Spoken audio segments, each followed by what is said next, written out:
नमस्कार मित्रांनो, आपल्या चॅनलवर तुमचे मनापासून स्वागत आहे।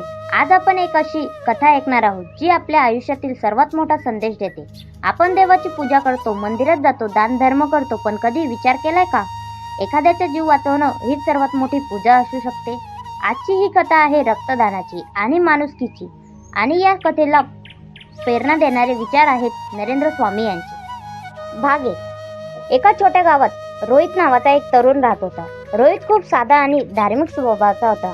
तो रोज सकाळी उठून मंदिरात जायचा, देवाला नमस्कार करायचा आणि मनापासून प्रार्थना करायचा। गावातील लोक म्हणायचे, रोहित खूप भक्त आहे, पण रोहितच्या मनात नेहमी एक प्रश्न असायचा, देवाला खरंच काय आवडत असेल, फूल, नारळ की काही वेगळं। भाग 2। गावात मोठा कार्यक्रम।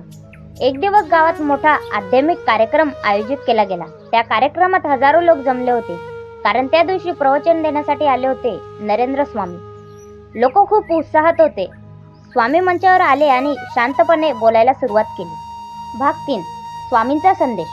स्वामी म्हणाले, मित्रांनो, देवाला फूल अर्पण करणं चांगलं आहे, पण देवाला सर्वात जास्त आवडतं ते म्हणजे माणसासाठी केलेली सेवा। जर तुमच्या एका छोट्या मदतीने एखाद्याचा जीव वाचू शकतो तर त्यापेक्षा मोठं पुण्य काहीच नाही। संपूर्ण सभागृह शांत झाला। भाग 4। रक्तदानाचा विचार। स्वामी पुढे म्हणाले, आज अनेक रुग्णालयांमध्ये लोक रक्तदानाच्या अभावामुळे त्रास सहन करत आहेत। रक्त हे पैशाने बनत नाही, ते फक्त माणूसच देऊ शकतो। म्हणून रक्तदान करा, कारण रक्तदान म्हणजे जीवनदान। हे शब्द रोहितच्या मनात खोलवर गेले। भाग 5। रोहितची रात्र। त्या रात्री रोहित घरी गेला, पण त्याला झोप येत नव्हती। त्याच्या मनात स्वामींचे शब्द फिरत होते, माणसासाठी केलेली सेवा हीच खरी पूजा आहे। रोहित विचार करू लागला, मी रोज मंदिरात जातो, पण मी कधी कोणाचा जीव वाचवला आहे का। भाग 6। अचानक घटना। दुसऱ्या दिवशी गावात एक मोठा अपघात झाला। एक तरुण गंभीर जखमी झाला। त्याला लगेच रुग्णालयात नेण्यात आले। डॉक्टरांनी सांगले, त्याला तातडीने रक्ताची गरज आहे, पण त्या गटाचे रक्त कुणाकडेच नव्हतं। भाग 7। मोठा निर्णय। रोहितला ही बातमी कळाली। त्याने लगेच स्वामींचे शब्द आठवले। तो लगेच रुग्णालयात गेला। डॉक्टरांना म्हणाला, जर माझं रक्त जुळत असेल तर मी रक्तदान करतो। डॉक्टरांनी तपासणी केली आणि आश्चर्य म्हणजे रोहितचं रक्त त्या रुग्णालयाला जुळत होतं। भाग 8। जीवन वाचलं। रोहितने रक्तदान केलं। काही तासानंतर डॉक्टर बाहेर आले। ते म्हणाले, आता रुग्ण सुरक्षित आहे। त्या तरुणाच्या कुटुंबाच्या डोळ्यात आनंद अश्रू होते। ते रोहितचे आभार मानत होते। भाग 9। खरी अनुभूती। त्या दिवशी रोहितला एक वेगळी भावना झाली। तो विचार करत होता, आज मी पहिल्यांदा खऱ्या अर्थाने देवाची पूजा केली, कारण त्याच्या रक्तामुळे एखाद्याचा जीव वाचला होता। भाग 10।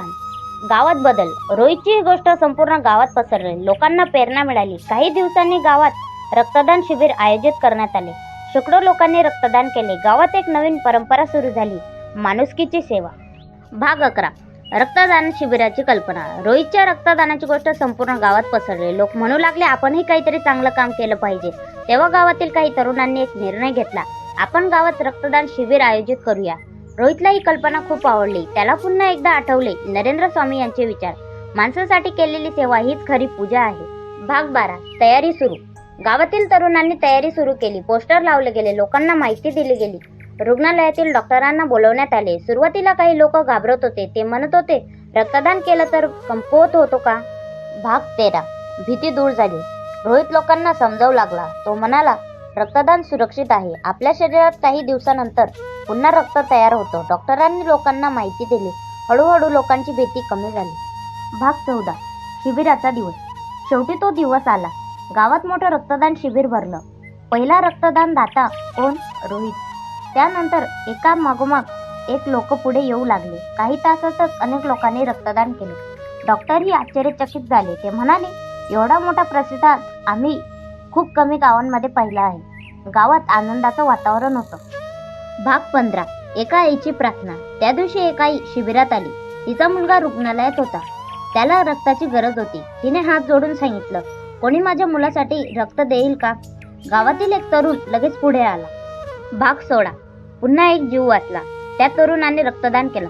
काही तासानंतर डॉक्टरांनी सांगितलं, आता मुलगा सुरक्षित आहे। ती आई आनंदाने रडू लागली। ती म्हणाली, तुम्ही माझ्या मुलाला दुसरं आयुष्य दिलं। भाग 17। रोहितचा आनंद। हे सगळं पाहून रोहित खूप भावुक झाला। त्याला समजलं, रक्तदान म्हणजे फक्त एक कृती नाही, ते एखाद्याचं कुटुंबाचा आनंद परत आणण्याचं काम आहे।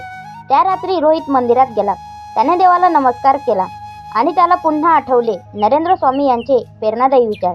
देवाला शोधायचं असेल तर माणसाची सेवा करा. शेवटचा संदेश.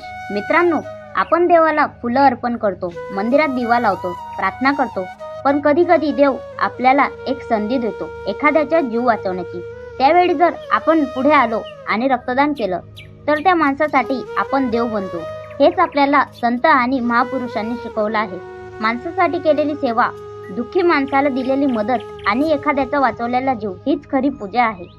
म्हणून मित्रांनो, जर तुमच्या एका रक्ताच्या थेंबामुळे एखाद्याच्या घरात आनंद येणार असेल तर नक्की रक्तदान करा, कारण रक्तदान म्हणजे जीवनदान. आणि शेवटी इतकंच सांगते, स्वामींवर विश्वास ठेवा, माणसाची सेवा करा आणि नेहमी लक्षात ठेवा. मित्रांनो, जर तुम्हाला हा व्हिडिओ आणि रक्तदानाचा हा संदेश आवडला असेल तर कृपया व्हिडिओ लाईक करा आणि जास्तीत जास्त लोकांपर्यंत शेअर करा, कारण कदाचित तुमच्या एका शेअरमुळे एखाद्या व्यक्तीला रक्तदान करण्याची प्रेरणा मिळेल आणि कोणाचा तरी जीव वाचू शकतो. चला तर मग भेटूया आपले असेच पुन्हा प्रेरणादायी व्हिडिओमध्ये. जय गुरुदेव. ओम नरेंद्रनाथाय नमः. धन्यवाद.